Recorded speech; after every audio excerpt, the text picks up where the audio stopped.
Hey, welcome to Board Game News. Each week, there are too many news announcements for board games of board game news. Just stop, please. We picked the best ones, the ones that interest us, because it's too much. Too much.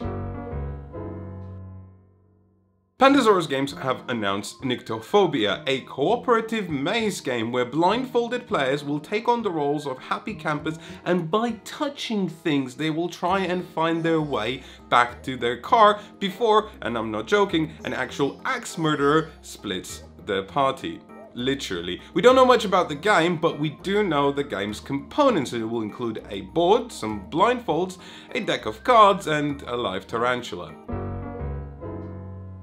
Gamewright have decided to prove us wrong by revealing that their upcoming Matt Lico cooperative game, Forbidden Sky, will actually not come in a tin, but will come in a regular sized board game box that easily fits on your shelf. Cryptozoic said, "Hold my beer." Stronghold Games have announced a new way for you to pay $20 for a small module for terraforming Mars. Have you always wanted to try block war games but then opened the rulebook and decided that there are better uses of your time? Well, you might just be in luck, because on Kickstarter right now there is a game called Knights of Fire, set in a time when the Soviets were sieging Hungary and the revolutionaries were trying to take back a history period I know nothing about but can relate to because I also come from a Soviet occupied country.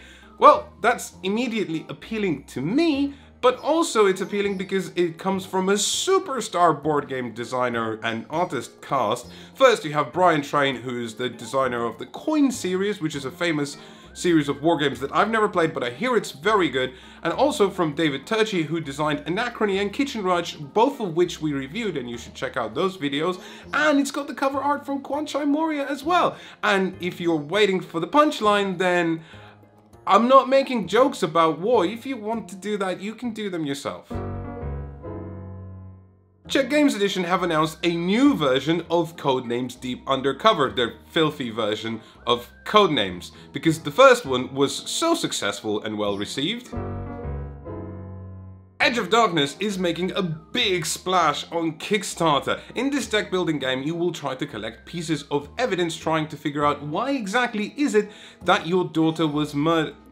No, wait, that's just the Mel Gibson movie. Let's try again. In this deck builder, you will have Perspex cards, and you will add more Perspex cards to the same Perspex cards to make one card that will then go into a deck that contains many cards combined from Perspex cards. And if you're saying right now, Efka, wait a minute, I've played this game already, it's called Mystic Vale, well, you are almost correct. You see, Edge of Darkness comes from the same designer and has the same core conceit, but it is a much more big and stupendous game. It comes with 40 miniatures and various boards and fatty metal coins and an attempt to make a plastic tower imposing by calling it the Fred Tower. Mystic Vale was a deck builder that, in our humble opinion, was interesting, but didn't quite work. And why are we cautiously excited about Edge of Darkness?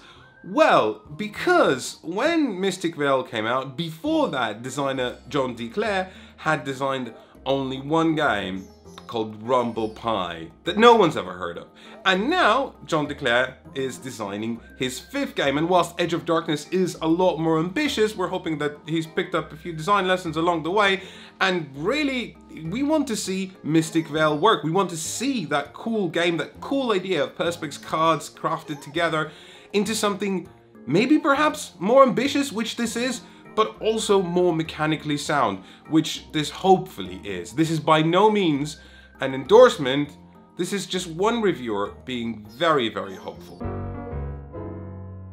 In this week's celebrity segment, where we invite a celebrity to discuss this week's board game news in an entirely yet again redecorated interview room, we have Kate McKinnon. Kate, tell us, what made you make the plunge into board gaming? Yes, I thought this will bring me peace, this will make me feel biblical, I want to do this. Amen, Kate, amen. Please subscribe for more news and more board game reviews. See you next week.